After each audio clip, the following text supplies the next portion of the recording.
what really had I been living for? I had been living to be great. I had been living to be this great artist, this great actor, great person. But as I started to think really what I was truly living for, what really is greatness? Well, that greatness is being great within yourself and using that greatness to inspire others. And the greatest among us is the one who serves. So when I got those words of wisdom and I had that time to reflect and think about what was I doing to be great, I realized that I could do more. I realized that I had to give more. Well, for many years I considered myself a great artist and a great MC. But I realized at that moment, what can I do to really achieve greatness? I'm talking about the greatness that we see in the Dr. Martin Luther Kings, the greatness that we see in the President Barack Obama's, the greatness that we see in the chancellors like Chancellor Hyman, people who reach their level and inspire others and go and give back. And I realized to reach that greatness, I would have to find my path, believe in my path, and live my path. Well, I was already an artist and an actor doing what I love to do. But how do you find your path? Because many of you have chosen a major or a job that you would love to subscribe to. But the truth of the matter is, the most important thing we can do is find our path. And our path is not necessarily described in just a job. Our path is a calling that the Creator has given all of us as individuals. So that path is the thing where you say, hey, I want to be a technological advisor. That has to be something that you're passionate about. That has to be something that you love to do. Not just for money, not just for the recognition from other people, but something that was instilled in you, a seed that was planted in you from the Creator, that is your calling, that is your passion, one of the things that you have to offer to this world. Well, how do you find your path? When I was 12 years old, I liked a lot of different things, right? I didn't know what my path was. I just knew I liked basketball. I was a good student. I knew I liked music. In fact, I had a teacher named Mr. Brown who I really loved, and he was my math teacher. He looked like Luther Vandross, right? And I would be in Mr. Brown's class acting a fool sometimes just to get attention. Ladies, I don't want to say what I would do in this class and y'all think I was crazy, but it wasn't the nicest thing to do, let me say that.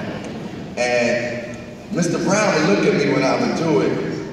Basically, I was passing gas in his class, right? And I thought that was a way to get the attention from the ladies, but ladies, I recognize that ain't it right now.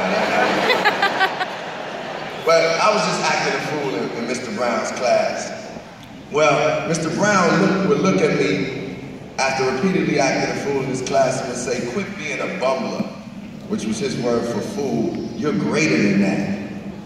And I had already knew that there was something inside of me. I knew there was something I wanted to give to this world. I wanted this world to know that I had lived, that I could contribute something. So when Mr. Brown said what he said, it really was just reinforcement to me. He was saying, you're greater than the way you're acting.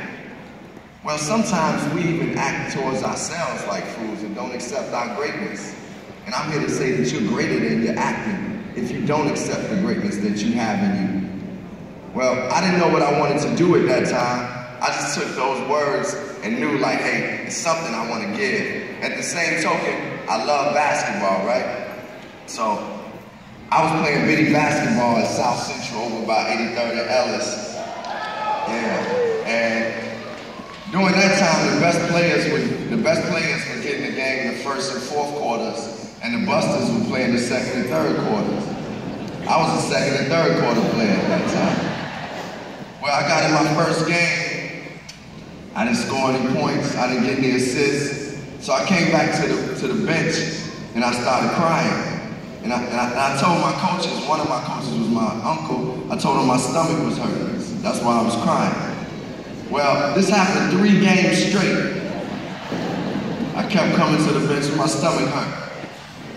Well, my uncle threw down his keys and said some words I don't want to say at this prestigious graduation in class 2015. But the gist of what he said was, if you want to be great, you got to practice at it. You got to work at it. It takes work. You have to train.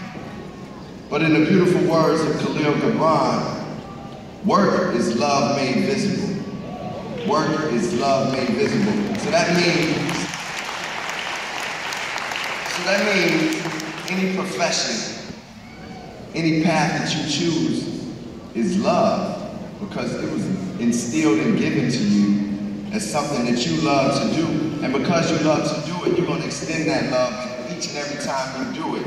And other people are going to feel that love. Well, I loved basketball, but I hadn't worked at it. So I started getting up those mornings before I went to school, working on my game, dribbling in the basement. Ralph would tell me to cut the noise down, but I was dribbling. And then I would come home after school and dribble and go to the courts and play ball. Well, after a while, I started getting into the games. I started getting points and assists. The next year, I became a first and fourth quarter player. I made the All-Star team by that year. Fast forward, y'all seen Just Right. I'm NBA material, right? That came through working and training. Training is something I love. Well, I hadn't found my path yet, and many of you may have found your path, and I applaud you if you have. But if you hadn't, it's still okay, because I hadn't found my path yet. And it was one evening, I was visiting my cousin in Cincinnati. His name is Ajale. And I was visiting Ajale, and we sat in this room, and we were like, man, let's write these raps. Let's write some raps. Because we had our friends who were older than us. They were like Cincinnati's Run DMC. So we were like, let's write these raps, man. So I decided to write my first rap. In fact, I'm going to kick it for y'all. I said, well, let me tell you about a trip a time ago. I was going there to run a cold-blooded show. When I was there, I saw some people jamming too. They called themselves the Barn Hill Crew. Dr. Ice, Romeo, and Master E, all of the Barn Hill Crew, rapping to a T. I asked them, could they rock with me? That's all I remember from that, y'all. Well, little did I know that I had found my path. I had found my voice. I found it in fun. It's something that I love to do, just by writing. But little did I know that I had found my expression, that I had found my calling. Little did I know that this voice would take me to Japan, to Africa, to countries in Europe, to Australia, to the White House to meet the first black president, the first lady, to Cuba, to the Oscars, to the 2015 City College graduation.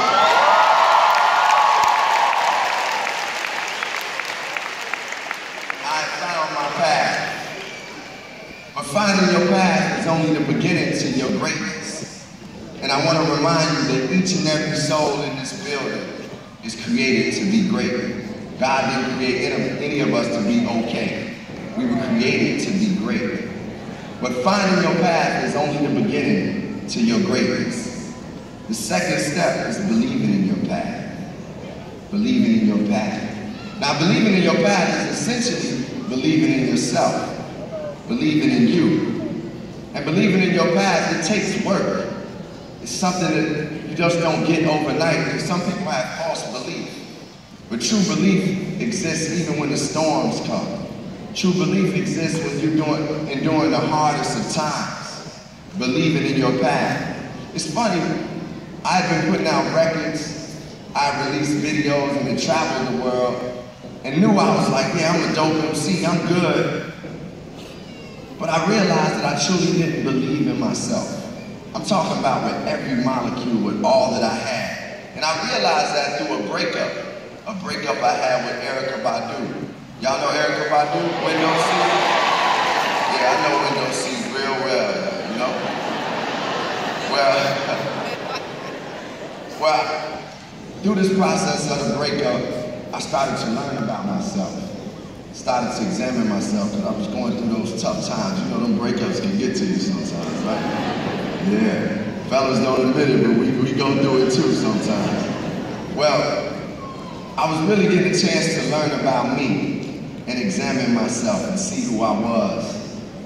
And one thing I learned, one of the most important lessons I learned about believing in myself, I found that I was willing to dim my light for others. That I was willing to dim my light for other people. Not just in that relationship, but if I got around people who were considered the greatest, people who were stars, people who I thought had more qualities than I did, or were more talented than me in a certain area, I was willing to dim my light. But see, our light is created to shine upon the world. Our light is created for everybody to see it. As it says, a lamp is not it's not created to be put under the bed, but it's created to be put on the lampstand so everybody that walks in that room can see that light. Well, we all have that light to shine on this world. And there's a quote that I have received from Nelson Mandela that he said in his speech. It really came from a woman named Marion Williamson, and I'd like to share this quote with y'all. It has something to do with our light, because our light is very powerful. It says, our greatest fear is not that we are inadequate. Our deepest fear is that we are powerful beyond measure. It is our light, not our darkness, that most frightens us. We ask ourselves, who am I to be brilliant, gorgeous, talented, and fabulous? Actually, who are you not to be? You are a child of God. Your playing small does not serve the world. We're here to serve the world in a big way. And when you're on your path and you believe in your path, there may be people that doubt you. There may be people around you who say, no, why are you trying to do this? What are you thinking about? Why are you doing that? You need to take this route. You need to go and go to this college or pursue this job. And it may be people that love you. Maybe your girlfriend, your boyfriend, your cousin, your aunt, maybe even your mother. When my mom, when I first decided I wanted to go leave Florida A&M, which is the college that I attended, to pursue my rap career, which was my dream and my passion, my mother was, you know, she's an educator. My mother, she's a teacher, a principal, now working with the board, and she was like, what are you trying to leave school for? You know, we good. You got financial aid, you good. What are you trying to leave school for? I'm like, I want to pursue my rap career, Ma. I got a dream. This is what I want to do. Martin Luther King dream. I got a dream. Well, she said, nah, man, you need to stay in school. I done worked hard, and this is the way you will get to where you need to get to. You stay in school. Well, I decided to pursue my rap career. Fast forward, years later, she like, hurry up and make another album. I need a new car.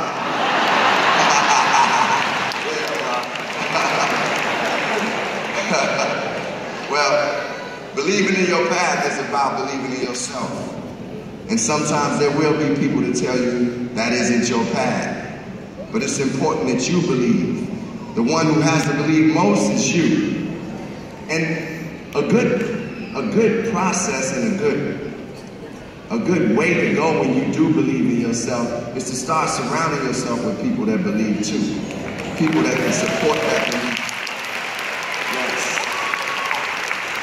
So during this time where I realized that I was willing to dim my light, I had to work on my belief. I started working on my belief. And in the process of me working on myself and saying, hey, getting up every day saying, hey, this day is going to be great. I can achieve these things in this day, claiming that. I also started to surround myself with